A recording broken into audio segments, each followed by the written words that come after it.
You have no idea how excited it is to be here in a room of people who think that soils are interesting. I've made it my life's goal to make soil physics sexy, and here we are. I'm 39 years into it, and I don't know that we're quite there, but maybe today you can let me know. So, and thank you, Paul, and for EAA, and for everybody for being here. It's really great for me to. It's great for me to be able to talk with you all about these topics. And Paul mentioned this article that was published yesterday in Science. Yes, so there's 1,614 billion tons of water that has been lost from the soil in the last 37 years. This is coming from NASA's GRACE satellite system, as well as from geodesists that have been looking at the spin of the Earth and sort of gravitational fields. And that basically contributes just under 2 millimeters a year of sea level change, of global sea level rise, just the loss of water from the soil. Which is if it, when those articles hit on Friday morning, because they're embargoed until 10 o'clock Eastern time, and the articles come out of the Wall Street Journal, the Washington Post, and the New York Times at noon on the same day, that really means that the articles are important. And so I was just reading my feed, and there was this article on soil moisture, and you just can't even imagine how excited it was to see that right before today.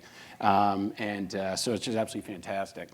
So anyway, so it's really great to be here. Thanks. And if I run long, Brad will give me the hook because he's next. And we're academics, right? And they pay us to talk. And okay, so some of this is going to be a little bit elementary, I think. But some of it hopefully will be interesting, and maybe it will address the questions that the audience had before.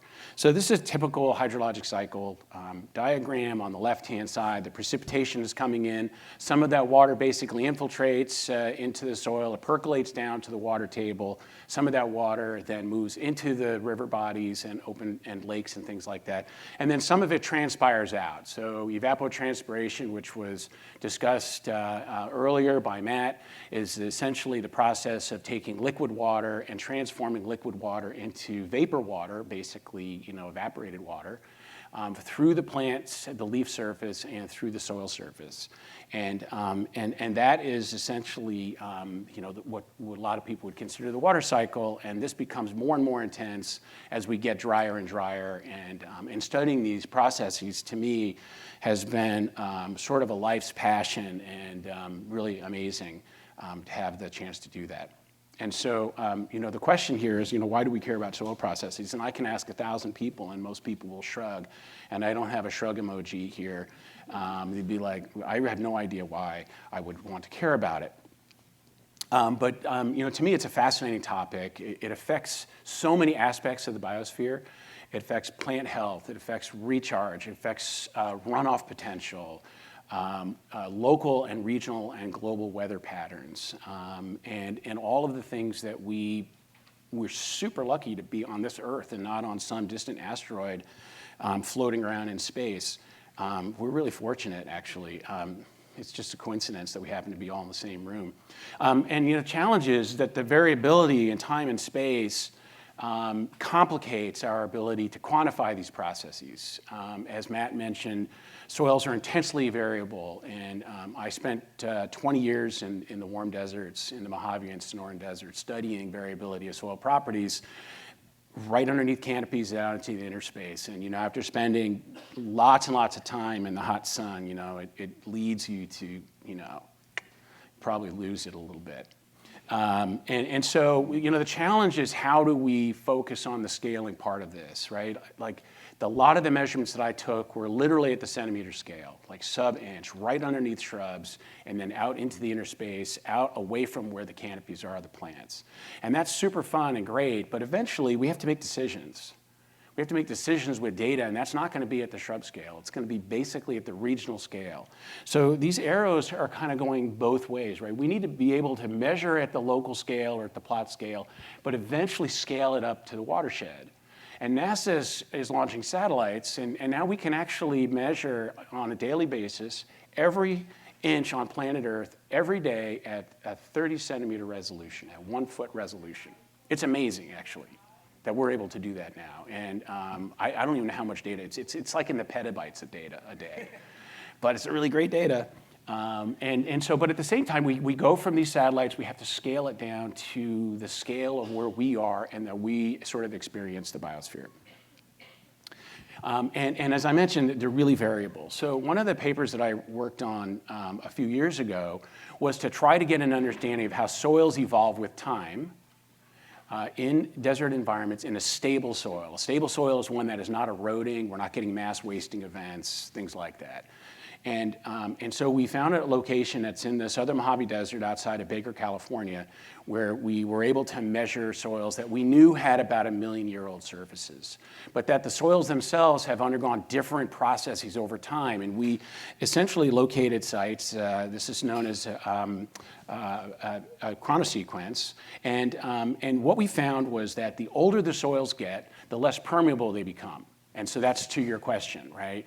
And the reason for that is that soils eventually develop structure, and structure holds water closer to the soil surface and farther away from where the plant roots are located. And this becomes a really important part of the transition from semi-arid to arid settings, and this is the reason why we were looking at this, is that if parts of Arizona, parts of West Texas go from semi-arid to arid settings, what do the ecosystems look like? What does the water balance look like in those conditions? And so you can see, so this graph here, so this is time, and this is time in log space. This is 10,000 years, and this is about 75,000 years. And the hydraulic conductivity is dropping an order of magnitude from here to here, and from here to here. So that's 10 times. So we're getting 100 times decrease in the hydraulic conductivity of the soil surface, all within the same location. It's just the soils are just slightly older. And so this becomes really important because that means that the plant roots can't get to that water, right? That water evaporates off and is no longer participating in the ecosystem. If we were to look at this at the global scale and ask the question, well, does soil structure matter when it's wet or when it's dry? You can see the graph here. If we're going from wet conditions to dry conditions, and this is using a very high resolution global climate model, we found that in wetter climates, the soil structure increases the recharge because water will move down through the pores between the structure of the soil itself, and it will decrease runoff. But in drier climates, which is where we're headed, the soil water remains closer to the surface and evaporates off, and that's what this is. So there's really no difference between structured and unstructured soils. And this is in millimeters, so that's 1.5 meters, about 4.5 feet in depth. That's 3 feet depth. And so when we're talking about the Edwards Plateau, we're really looking at the shallow soils, thin soils here, and the plant roots are basically rooting themselves into rock, into epikarst and into karst rock surfaces. And some of the water, when it rains, is going to be stored in the soil above it. So generally, again, it's relatively thin soils, maybe 10 centimeters, say 6 inches thick soils, and the rest of the roots are going to basically penetrate down into the soil. And what we're trying to study now is how much of the water that the plants are using is coming out of this rock here, and how often is the rock water being recharged from precip, from rainfall. And so if we go back to, this is one of my close friends, the Lariia tridentata, which is also known as creosote bush. I have huge amounts of respect and give a lot of props to creosote bush whenever I meet them. Because they are able to pull water up in really, really dry soils. And it's incredible how resilient these plants are. They're more resilient than all my friends, and they don't use social media. So this is another bonus for the creosote. And on the left is essentially a map of the rooting system of creosote bush. So creosote has 2 rooting systems. It has a vertical tap root that gets deep soil, and it has a lateral root system that gets the shallow water that's basically raining on the soil surface. And you can see that these roots do not cross. They meet each other, they release an idiopathic protein, the roots don't cross, so they basically collaborate on trying to essentially use as much of the soil as they can to get the water and the resources out. But at the same time, the placement of, the placement of these plants, this is where the tap roots are located, main plants, they're interspaced by areas that really don't have any plants at all, and you can see that in the top. This is right outside of Edwards Air Force Base. There's a coincidence to where we are now. And so these interspaces have essentially some roots, but very few. One of the things, I had a master's student a few years ago at UNLV study, I was asking the question, if the water is being taken up mostly by the plants, does that mean that the water will come from the interspace and move laterally toward where the roots are? And if that's the case, is there likely to be a concentration of salts right underneath where the plants are? And it's a basic, one of the ways of looking at recharge over tens of thousands of years is to do what's known as chloride mass balance.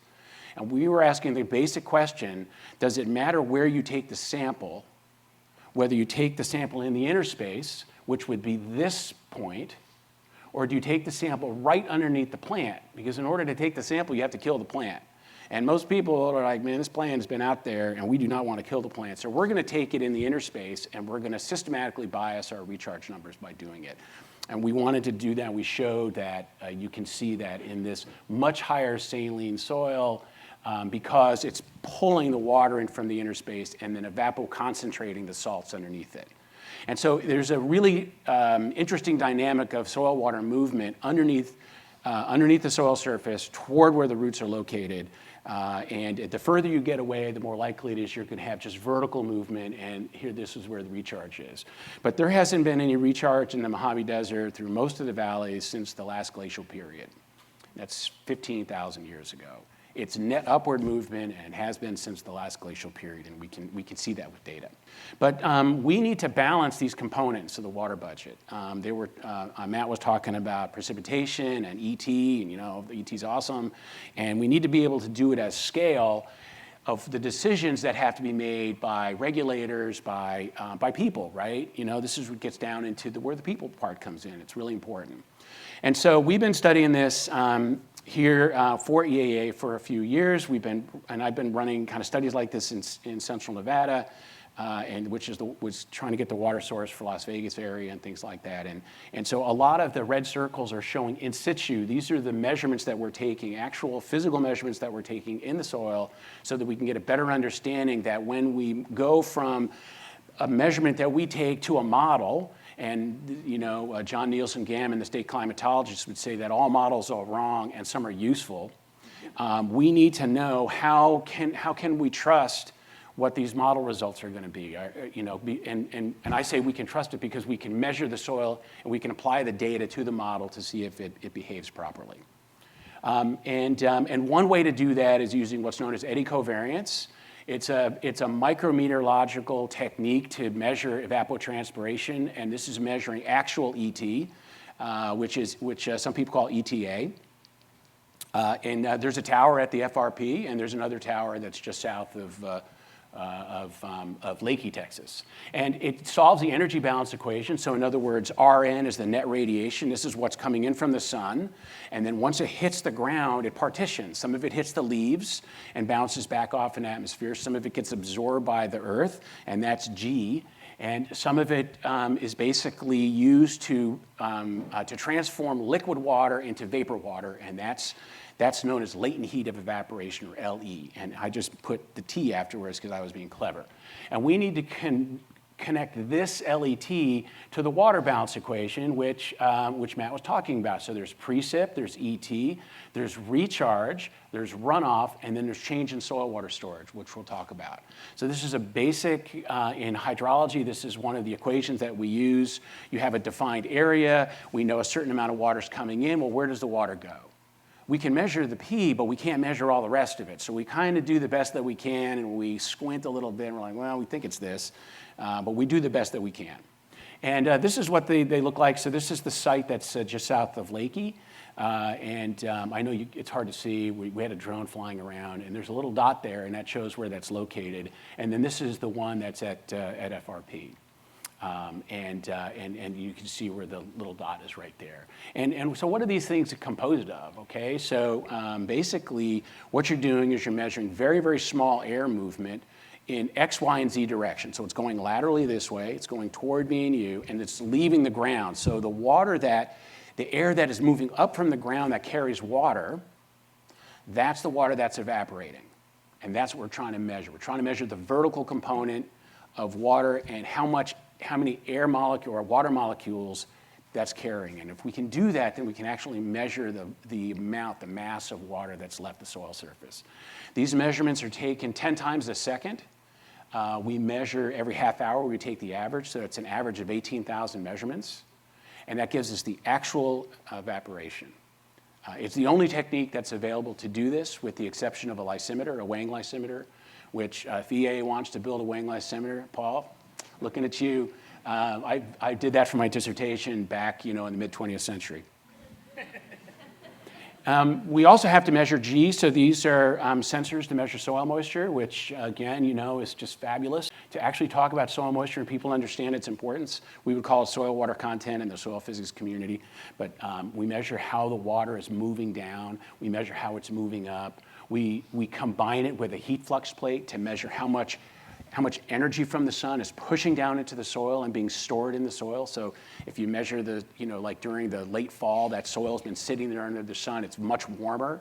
And then at the end of winter, that heat basically comes out and goes right back into the atmosphere. We measure what those properties are. But we take all of these individual measurements and we run a whole bunch of equations, which you do not want to see them. We come up with graphs like this. So this is actually data taken from the Cibolo site. It's about 4 years worth of data. It's a sawtooth because October 1st is what we would call a water year. And we start our water year beginning in the fall, and we end it at the end of September. And it just happens to be the federal fiscal year for some unknown cynical reason. Probably because the USGS came up with it and they're on the federal fiscal year, I guess. But the red line here is ET, and the P is precip. And the reason this becomes important is that the first arrow on the left, what you're seeing ET is actually higher than P. So we're losing more water from the soil and from the region than we're actually getting in precip. Well, how's that possible, and where's that water coming from? And that's why we're doing the measurement. Almost certainly it's coming from rock water, so the plants are continuing to transpire, they're not dying. And so that water's coming up from deeper soil. It's coming in from the rock. When the rainfall is higher than the P, when the blue line is higher than the red line, that means we have the potential for recharge. So in other words, we have excess water. We're getting more rainfall than is being lost. We assume runoff and run on. We just sort of assume that, right? But these are really important. And then you see where we are right now. And I think to Matt's point, we are in a dry period.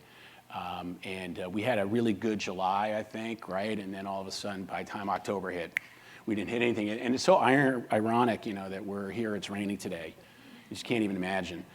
These products, we measure this basically at scale. It's usually on the footprint of maybe a few hundred meters. But there are now products available where you can get the actual ET across large portions of the United States. So this is a consortium of researchers that have been basically putting together a business, and they're trying to basically sell actual ET measurements that could be used for water planners, irrigationists, and so on, to come up with a better idea of how of high ET and low ET. And you can see the dark green is higher. That's about where the FRP is located.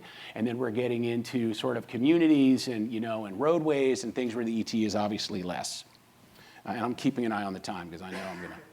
Okay, great. So a colleague of mine, Danielle Rempe at UT, she does this by looking really and measuring how much of the rock water is being used and contributing to the root water uptake. I mean, how much are we really talking about here? Is it half of the water? Is it a third of the water? What does that look like?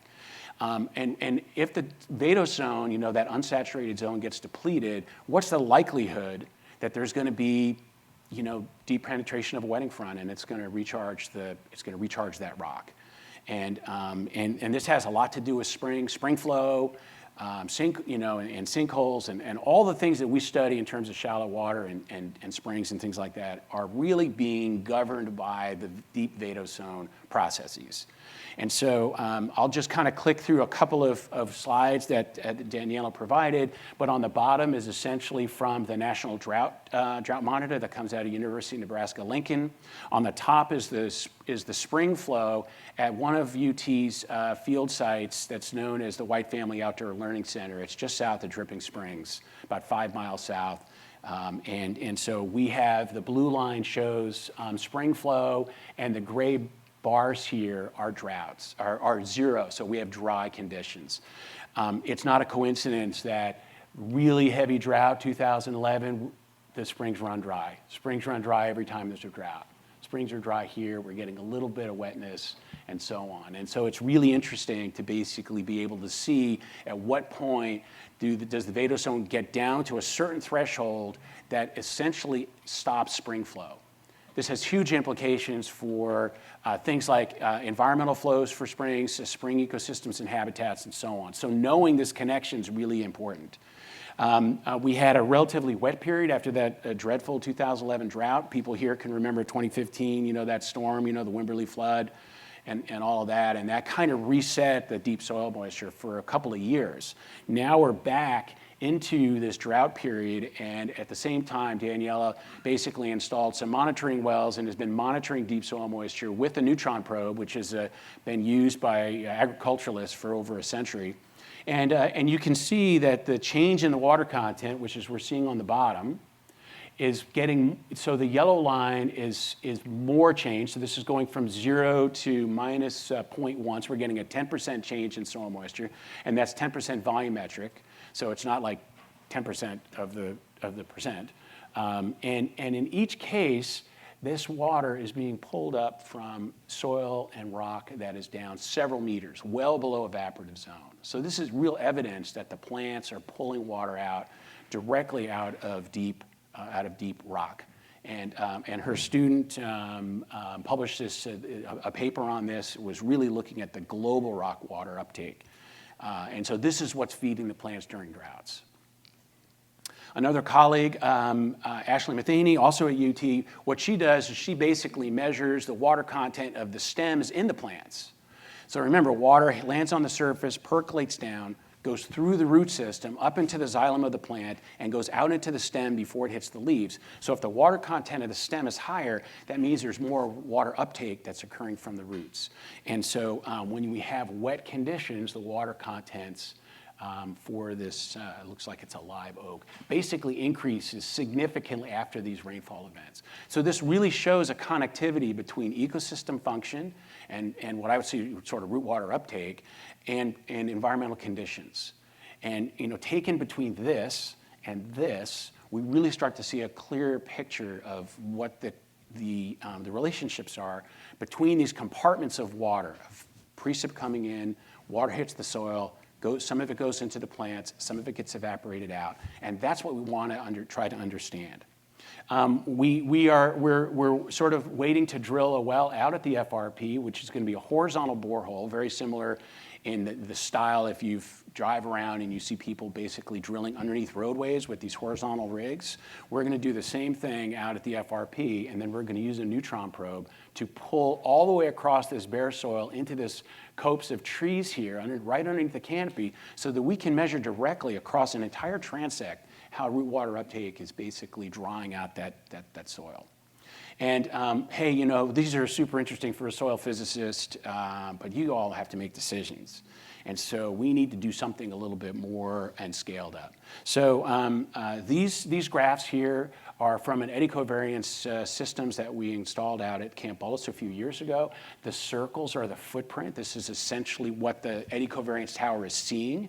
These tend to be on the order of the diameter of that circle usually tends to be several hundred meters in diameter. So if the wind is blowing, it's blowing over a large number of trees, and we pick it up with the tower. And it's certainly not just right at the tower. It's picking up all the ET that's occurring from upwind sources, from the fetch. And so, the little deals here, each one of these little squares is a pixel from Landsat. So we can download the data from Landsat measure what the greenness of the vegetation is, apply that greenness to the ET, and correlate, this is what the satellites are seeing, this is what we're measuring, and we can come up with a calibration curve between them, and that's sort of what this is. So, so these are the measurements we take, and you can see these are the measurements. This is the satellite measurements that we're getting that we essentially estimate with a vegetation index. We correlate that. So this is what the satellite sees to what we measure, and then we can come up with a map of ET or recharge over an entire region. And so this is basically what we did, and it is tricky because we're measuring, just one point, and it's really variable out there, and these are large areas. So it's a difficult thing to do, but why do something easy? And so if we go back again, and we just skipped over that last graph, wasn't as important. So we go from, there's the Landsat 8 image. We estimate the vegetation index, and green here is more vegetation, it's more uptake, and the blue is less. Or it looks like the yellowish is high and the dark blue is low. And then from there, we can estimate the ET across a whole region. And so this is what we ended up doing with that data. And I'll explain where its limitations are, because it's a little bit hand-wavy. And so we then modeled this across the entire Cibolo Basin, a whole region of the recharge area. And what you're seeing on the top is the precipitation, and on the bottom is that fraction of precip that gets recharged. You could see the numbers are very low. It's 0.05, basically 5%, 10%. So we don't really get that much recharge, right? It's usually if we're lucky, it's 5%. And I'll click through it. This is 2010. This is 2011, so basically no recharge, right? This is right after the 2011 drought. We didn't get any recharge for years, 2012, 2013, 2014, because even though we were getting normal precip, that water was not moving down far enough to recharge the entire soil profile. In fact, the profiles were wetter than Tucson after that 2011 drought. It took 5 years, and it took the Wimberley flood to actually create recharge. And so there's a memory of the system that we have to basically deal with. So what we're seeing now in terms of spring flow and recharge is really a function of what's happened for the last several years, right? And so this complicates things a little bit. It's what Paul was saying. These long-term data sets become super, super important to have. And that's why it's just great to have the FRP, because that's owned and operated and controlled by EAA. We can monitor out there for years. And every year we do this, we get more insight into what the systems look like. We go to 2016, 2017, 2018, and we're still seeing some recharge, but it's really variable because the rainfall itself is variable and the root water uptake is variable too. So I'm going to stop here. I have no idea what the time is, but Brad was promised that he would yank me if I ran long. Again, I didn't put in that soil physics is awesome. I could have put that in there, and by now you hopefully will agree with me that it is. Water, we're trying to measure water into and through these different compartments, and it influences many of the things that in terms of society, in terms of water budgets and things like that, super important. And we benefit by having point measurements, right? We can't do everything with satellites. Even though it's a bright, shiny object and they're super cool, we need to have the data on the ground to be able to connect, because the satellites are just measuring electromagnetic spectrum. They do not measure water. It just measures the dielectric constant of water. And I can tell you that that's challenging to do from a satellite that's many kilometers in the air. And if we can understand these processes, that means that we can make decisions on the land and sort of manipulate the water budget and the water budget components in a way that achieves the things that we want to achieve, right? So the first thing we have to do is understand, okay, what's our goal? Is our goal to have a healthy ecosystem? Is there a goal to have more recharge? Is there a goal to have flow in the springs? And if you ask everybody in here, and if I had a little survey, which I don't have, everybody would have a slightly different answer. So it's a really tricky problem to understand what societies want. And this question of, are we going to make it, because of climate change and CO2, it really depends on what your question is, right? Do we want to have lights, or do we want to have low CO2 emission? Because it's really hard to have both at the same time. And so I didn't want to get political, but but I am here, right? So you got to listen. So anyway, I'll stop there, and again, really appreciate the chance to be here and for all the support that EAA has provided us, and I'm open to any questions that you might have.